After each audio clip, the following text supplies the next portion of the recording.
교재 122쪽입니다. 바울은 교회 공동체 안에서 살아가는 사람으로서 이 세상 속에서 그리스도인으로서는 어떻게 살아가야 하는지에 대해서 설명합니다. 이는 하나님을 믿는 자들로 하여금 조심하여 선한 일을 힘쓰게 하려 함이며 그 자체가 아름다우며 사람들에게 유익하기 때문이라고 디도에게 권면합니다. 또한 어리석은 논쟁을 피하라고 권면하며 이단에 속한 사람을 어떻게 대해야 하는지 알려줍니다. 바울은 개인적인 소식과 당부를 전하고 재차 믿음으로 든든히 서라고 격려하며 편지를 마무리합니다. 오늘 본문 특별히 3장 3절에서 8절 말씀에는 구원의 메시지가 짧지만 이제 체계적으로 나와 있습니다. 바울은 구원에 관한 메시지를 5가지 내용으로 구분해서 말하고 있는데요. 첫 번째는 구원의 필요성, 그리고 두 번째는 구원의 원천, 그리고 세 번째는 구원의 근거, 그리고 네 번째는 구원의 목적지, 마지막은 이제 구원의 증거, 그러니까 구원받은 자들의 증거, 이렇게 5가지를 말씀하고 있습니다. 짧은 본문이지만 되게 체계적으로 이렇게 말씀하고 있는데 그것을 하나하나 한번 살펴보도록 하겠습니다. 먼저 첫 번째로 구원의 필요성에 대해서 살펴보고자 하는데 우리 3절 말씀을 우리가 함께 읽겠습니다. 3절 말씀입니다. 자, 시작. 우리도 전에는 어리석은 자요 순종하지 아니한 자요 속은 자요 정욕과 악독과 투기를 일삼은 자요 가증스러운 자요 피차. 네, 아멘. 자, 3절 첫 번째 단어를 보면 우리도 전에는 이라는 말씀이 나오죠. 우리도 전에는 이라는 그 의미는 예전에 성도들이 우리도 예수님 은혜 밖에 있었던 죄인이었다라는 것을 가리킵니다. 자, 그런데 오늘 3절 말씀을 보고 이 죄에 대한 어떤 상황들을 묘사하고 있는데 이 말씀을 보고 누군가는 이렇게 말할지도 모르겠습니다. 나는 예수님을 믿기 전에도 투기를 일삼은 적이 없다. 나는 또 예수님을 믿기 전에 어떤 행락에 빠져 살았던 적도 없었고 누군가를 죽도록 미워하며 어떤 폭력이나 이런 것들을 행한 적이 없었다라고 말할지도 모르겠습니다. 그런데 생각해 보면 이 말이 사실 어느 정도 맞습니다. 왜냐하면 대부분의 성도들은 예수님을 믿기 전에도 어떤 심각한 범죄를 저지르진 않았다라는 것이죠. 그런데 사실 성경에서 말하는 죄인에 대한 관점으로 오늘 본문을 보면 모든 사람은 죄를 범했다고 했을 때 그 의도는 단순히 죄를 짓고 있는 상태를 묘사하고 있는 것이 아닙니다. 더 본질적인 것을 말하고자 합니다. 그것이 무엇이냐면 죄로 인하여 인간은 절망적인 결과가 주어질 것이다 라는 것을 말씀하고 있는 것입니다. 자, 3절 중간에 보면 우리는 속은 자요 또 각색 정욕과 행락에 종노릇한 자였다라고 말씀하고 있죠. 자, 여기서 속은 자였다 그리고 종노릇한 자였다 이 두 동사가 나오는데 원어에서 보면 이 두 동사는 수동태로 되어 있습니다. 즉 사로잡혀 있었습니다. 예수님의 은혜 밖에 있었을 때 모든 인간은 죄의 권세 아래 사로잡혔고 또한 그로 인해 죄의 노예로 살아가던 자였다라는 말씀이죠. 우리를 사로잡고 있었던 죄는 또한 사람이 이 땅에서 참된 행복을 누리지 못하게 할 뿐더러 또 이 죄는 우리를 궁극적으로 사람을 죽음으로 이끌어간다. 그리고 여기서 말하는 성경에서 말하는 죽음은 유에서 무가 되는 어떤 단순한 끝이 아니라 영원한 하나님의 진노의 심판을 향한 첫 걸음입니다. 이것이 죄 아래에 놓여 있는 인간의 절망적인 결국이다라는 말씀이죠. 그래서 이것이 또한 구원이 우리에게 필요한 이유입니다. 자, 이것이 첫 번째 우리에게 구원이 필요한 이유이고 자, 이어서 두 번째는 구원의 원천은 무엇인가? 그러니까 구원은 누구로부터 어디로부터 시작되었는가? 무엇으로부터 시작되었는가? 자, 4절 말씀을 우리가 함께 읽겠습니다. 우리 구주 하나님의 자비와 사람 사랑하심이 나타날 때에, 자, 바울은 말합니다. 우리의 구원은 무엇으로부터 시작되었는가? 바로 하나님의 자비와 사람 사랑하심으로 시작되었다. 구원은 하나님의 심장에서 흘러나오는 사랑으로부터 시작합니다. 그 사랑이야말로 또한 구원이 흐르는 원천이요 샘이라는 것이죠. 절망적인 상태에 놓여있는 인간을 구원한 그 시작은 바로 하나님의 자비와 사랑과 긍휼이다라는 것을 말씀하고 있습니다. 자, 이것이 두 번째, 구원의 원천은 바로 하나님의 사랑으로부터 시작된다. 자, 그러면 세 번째로 구원의 근거는 무엇인가? 네, 4절에서 5절 초반부까지 제가 읽어드리겠습니다. 자, 우리 구주 하나님의 자비와 사람 사랑하심이 나타낼 때에 우리를 구원하시되 우리가 행한 바 의로운 행위로 말미암지 아니하고, 자, 우리가 구원받을 수 있는 그 근거, 그 이유는 우리의 의로운 행위 때문이 아니다, 우리의 행함 때문이 아니다라고 말씀하고 있습니다. 하나님의 자비와 사람 사랑하심이 나타남으로 구원해 주셨다라고 말씀합니다. 사람 사랑하심이 나타낼 때, 그러면 하나님의 사랑이 나타났다, 이것은 무엇을 의미할까요? 디도서 2장 10절, 11절 말씀에도 동일한 말씀이 있는데 제가 읽어드리겠습니다. 모든 사람에게 구원을 주시는 하나님의 은혜가 나타났다. 그러니까 하나님의 사랑이 나타났다. 하나님의 은혜가 나타났다. 이 은혜, 하나님의 사랑이 나타났다는 것은 분명하게 이것은 예수 그리스도께서 이 땅에 성육신 하셔서 우리의 죄를 위하여 또한 우리의 죄를 대신하여 십자가에 못 박힌 그 역사적인 사건을 말씀하고 있는 것입니다. 자, 그러면 여기서 한 질문을 하면 왜 꼭 예수님이 나타나셔야 하는가? 왜 꼭 예수님이 십자가에 못 박히셔야만 했는가? 그 이유가 있다라는 거죠. 왜냐하면 하나님의 공의로움 때문에 그렇습니다. 공의라는 것은 질서를 의미하는데 원인이 있으면 그 원인에 해당하는 결과가 자연스럽게 나와야 합니다. 죄를 지었으면 벌을 받고 죄에 대한 책임을 받고 또 선한 일을 행하면 상을 받는 것, 조금 쉽게 표현하면 콩을 심으면 콩이 나게 되는 것, 팥을 심으면 팥을 나게 되는 것입니다.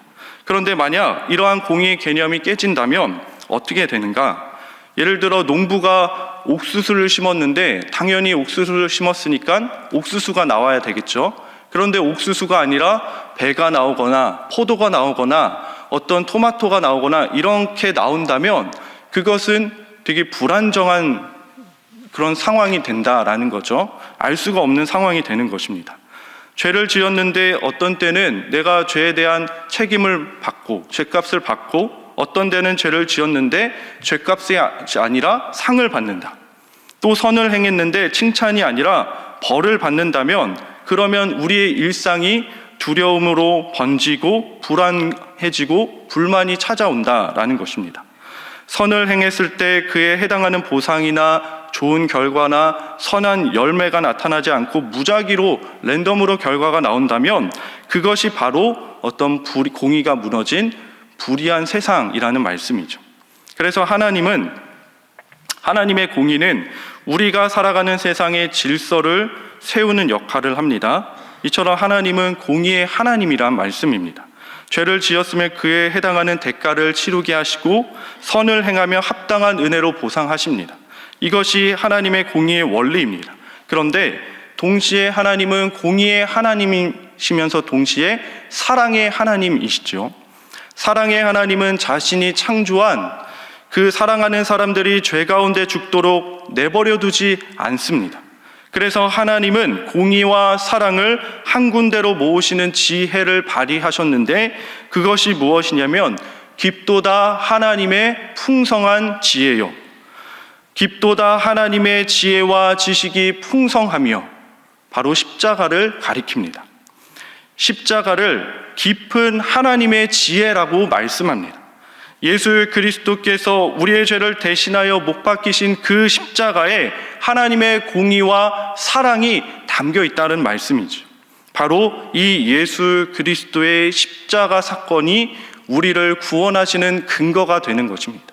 우리의 행함 때문이 아니라, 사람의 의 때문이 아니라 예수 그리스도께서 우리를 위해서 행하신 그 십자가에서 이루신 완전한 의가 우리를 구원하시는 근거가 된다. 이 예수님을 믿어야만 우리가 의로운 자가 된다라는 말씀입니다. 자, 이것이 세 번째 구원의 근거고, 다음으로 네 번째를 보면 구원은 궁극적으로 우리에게 무엇을 주는가? 7절 말씀인데 7절 말씀을 우리가 함께 읽어보도록 하겠습니다. 시작. 우리로 그의 은혜를 힘입어 의롭다 하심을 얻어 영생의 소망을 따라 상속자가 되게 하려 하심이라. 네, 영생의 소망에 따라 상속자가 되게 한다. 쉽게 말해서 하나님께서 예수 그리스도를 믿는 자들에게 천국을 주신다라는 말씀이죠. 예수 그리스도께서 다스리시는 그 천국에서 주 예수님과 함께 모든 영광과 궁극적인 축복을 누리게 하겠다라는 말씀입니다. 자, 여기서 첫 번째 기도 제목입니다. 복음을 굳세게 선포하고 묵상하게 하옵소서. 복음을 굳세게 선포하고 항상 묵상하게 하옵소서. 자, 바울은 8절에서 디도에게 이렇게 말씀합니다. 이 말이 밉부도다. 원하건대 너는 이 여러 것에 대하여 굳세게 말하라. 네, 바울은 이 여러 것에 대하여 굳세게 말하라고 디도에게 말씀합니다. 자, 이 여러 것을 간단하게 요약하면 제가 아까 말씀드린 첫 번째부터 네 번째 구원의 내용입니다. 우리의 행위가 아니라 예수 그리스도의 은혜를 힘입어 의롭다함을 얻게 되고 영생의 상속자가 되었다는 이 말씀을 굳세게 담대하게 선포하라고 말씀합니다. 사람의 행위로 구원을 받은 것이 아니라 하나님의 은혜로 구원을 받았다. 우리가 천국 가는 것은 우리의 행위가 아니라 예수 그리스도를 믿는 믿음으로 가는 것이다. 우리가 의롭게 살아서 구원을 받은 것이 아니라 예수 그리스도께서 우리의 죄를 사하시기 위하여, 우리의 죄를 대신하여, 또한 우리의 죄를 대표하여 십자가에 못 박혀 죽으시고 부활하셔서 우리의 구원자가 되셨고 우리의 주님이 되셨다라는 이 믿음으로 우리가 구원을 받았다라는 이 말씀을 계속해서 담대히 선포하라라고 말씀하고 있는 것입니다. 자, 그런데 여기까지 보면 이상한 것이 하나도 없습니다.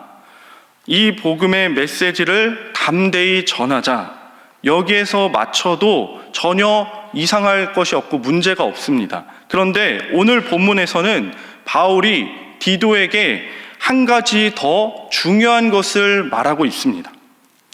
제가 처음에 오늘 본문은 구원의 내용을 5가지로 구분했다고 했지요. 지금까지 제가 4가지를 함께 나누었습니다.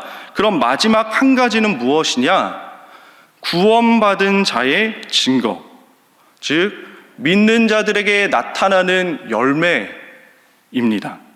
믿는 자들에게는 그 복음의 열매가 나타난다는 것입니다. 우리가 왜 복음의 메시지를 강조하며 전해야 하는가? 왜 반복하면서 지속적으로 복음을 전해야 하는가? 바울은 말합니다. 8절 후반부 말씀인데, 우리가 이것을 말함은 하나님을 믿는 자들로 하여금 조심하여 선한 일을 힘쓰게 하려 함이라. 이것은 아름다우며 사람들에게 유익하니라 라고 말합니다. 자, 여러분, 뭔가 이상하게 느낄 수도 있습니다. 복음의 메시지를 강조하는 함은 이는 예수님을 믿는 자들로 하여금 우리가 죄사함 받고 궁극적으로 하나님 나라에 들어가게 하기 위함이다라고 우리가 이렇게 말해야 하는 것 같은데, 바울은 적어도 오늘 본문 말씀에서는 그렇게만 말하지 않았다는 것입니다. 우리가 지속적으로 복음을 말해야 하는 이유, 그것은 성도들로 하여금 선한 일을 행하도록 하기 위함이다. 하나님을 영화롭게 하며 세상의 빛을 비추며 살도록 하기 위함이다라고 말하고 있습니다. 여러분, 예수님을 믿으면 우리는 천국에 갑니다. 죄사함 받고 천국에 갑니다. 왜냐하면 예수님은 유일한 구원자이시기 때문입니다. 그런데 복음에는 예수님을 우리의 구원자이시지만 구원자로만 말씀하지 않습니다. 무슨 말이냐면 예수님은 우리의 구원자이시요 동시에 우리의 주님이시다라고 선포합니다. 예수님께서는 사도행전 말씀에 따르면 임금과 구주로 우리에게 오셨습니다. 그런데 우리는 예수님을 주님이시라는 말씀을 받아들이지 않고 그것은 믿지 않고 그냥 천국 가기 위해서 예수님을 구원자로만 받아들인다면 자칫 잘못하면 우리는 복음을 오해할 수 있다는 것이죠. 예를 들어 복음을 보험처럼 여기게 될 수 있다는 것입니다. 복음을 보험으로 생각하는 것, 이것은 예수님을 믿는 것이 믿져야 본전이다라는 생각입니다. 만약 천국이 없다면 손해볼 것이 없고 또 반대로 천국이 있다면 보험 들어서 좋고 그러니 예수님을 그냥 한번 믿어보자라는 생각. 여러분, 그런데 우리가 잘 생각해야 될 것은 복음이 어떻게 보험이 될 수 있겠습니까? 복음을 보험처럼 생각하는 이 생각만큼 사실 위험한 생각은 없습니다. 이것은 결코 성경의 가르침도 아닙니다. 사도 바울은 고린도 전서에서 이렇게 말했죠. 우리에게 부활이 없다면 우리의 인생은 다 헛된 인생이다. 우리에게 부활이 없다면 우리의 인생은 망한 인생이고 우리에게 부활이 없다면 우리는 그 누구보다 불쌍한 사람들이다 라고 말했습니다. 왜냐? 이것이 당시 믿는 자들의 삶의 모습이었습니다. 세상 사람들이 보기에 바보처럼 미련한 사람처럼 살았던 것이죠. 바울이 왜 그렇게 살았는가? 초대교회 성도들이 왜 그런 삶을 살게 되었는가?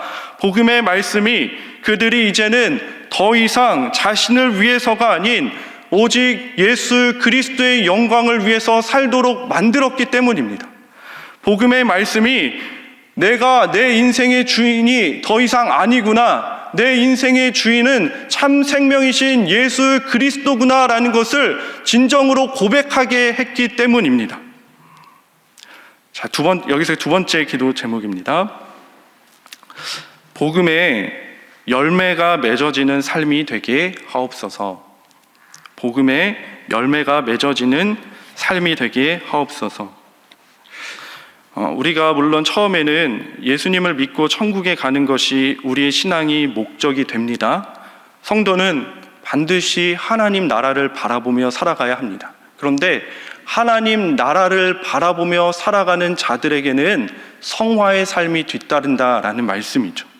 다시 말해 우리가 복음의 말씀을 계속해서 듣고 묵상하고 있다면 우리의 믿음이 이제 내가 예수님 믿고 천국 가게 되었으니까 이 땅에서는 내 마음대로 살도 되겠다.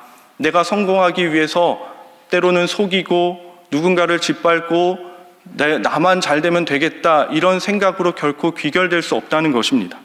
만약 우리가 지금 이러한 마음과 생각으로 신앙생활을 하고 있다면 우리는 복음의 말씀 앞에, 하나님의 말씀 앞에 다시 진지하게 서 있는지 되돌아보아야 합니다.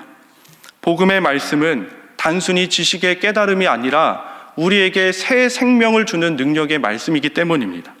우리가 복음의 말씀을 들으면 들을수록, 묵상하면 묵상할수록 우리는 주님의 영광을 위해 살고 싶어집니다. 주님이 기뻐하시는 삶을 살고 싶어집니다. 세상의 방식과 다르게 살고 싶어집니다. 왜냐? 복음 앞에 선 자들에게 예수님은 나의 구원자이시오, 나의 주님이시다라고 진정으로 믿고 고백하는 자들에게 자연스럽게 나타나는 열매이기 때문입니다. 사랑하는 신일의 성도 여러분, 주님을 위해 살아가는 기쁨이 회복되기를 소망합니다. 그분을 위해 살고자 할 때 그분께서 약속하신 것이 무엇이냐면 성령을 풍성히 부어주신다라고 말씀하셨습니다. 세상 사람들이 내가 죄에 빠져 죄인이었을 때 결코 경험하지 못했던 성령님이 주시는 위로와 평안과 기쁨과 감사함과 능력을 주신다라고 말씀하셨습니다. 그 주님의 은혜로 우리의 삶에 복음의 열매, 성령의 열매가 맺어지는 삶이 되기를 주님의 이름으로 간절히 기도합니다. 시간 함께 기도하겠습니다.